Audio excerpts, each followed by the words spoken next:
Today's I will explain Amazon stocks give us return and why these stocks give us return, and now present situation what.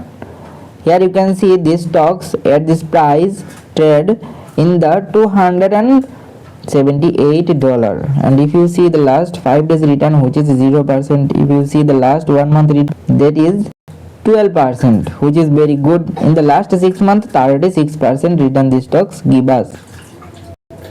Hey, I am not telling you to buy or sell these stocks. I just break down the numbers so you can decide smarter. In the last year to date return, which is 22%, in the last 1 year's return, which is 25% on an average. In the last 5 years, these stocks give us only 70% return, and in the last whole return, that means 3 lakh%, that means 3000x return these stocks make. If you invest $1 in the stocks in the starting point, that means your money will $3000.